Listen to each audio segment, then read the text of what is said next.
Welcome to the Slop Temple. We pray this video helps. In this video, I will explain how to reset your Audi A6 MMI system. Your MMI is the central hub for navigation, entertainment, and vehicle settings. Sometimes, like any advanced computer, it might experience minor glitches such as a frozen screen, slow responses, or connectivity issues.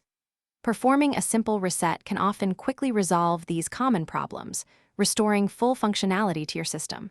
We will cover the most effective methods. The soft reset is the quickest and easiest way to address minor MMI issues without losing any of your personalized settings. To perform this, simply find the volume control knob, usually located near your gear selector. Press and hold it down firmly for approximately 10 to 15 seconds.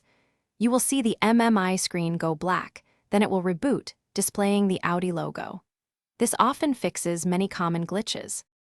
If a soft reset doesn't resolve your MMI issues, a factory reset might be necessary. Be aware that this method will erase all your saved data, including navigation history and custom preferences. To do this, go to your MMI's main menu, usually by pressing the Setup or Menu button. Then, navigate to the Settings and select the Factory Reset option, confirming your decision. Knowing when to use each reset method is key. A soft reset is perfect for quick fixes like a frozen screen or minor connectivity problems.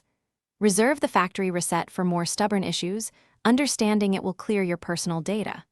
For extreme cases, disconnecting the car battery for about 10 minutes can perform a full power cycle.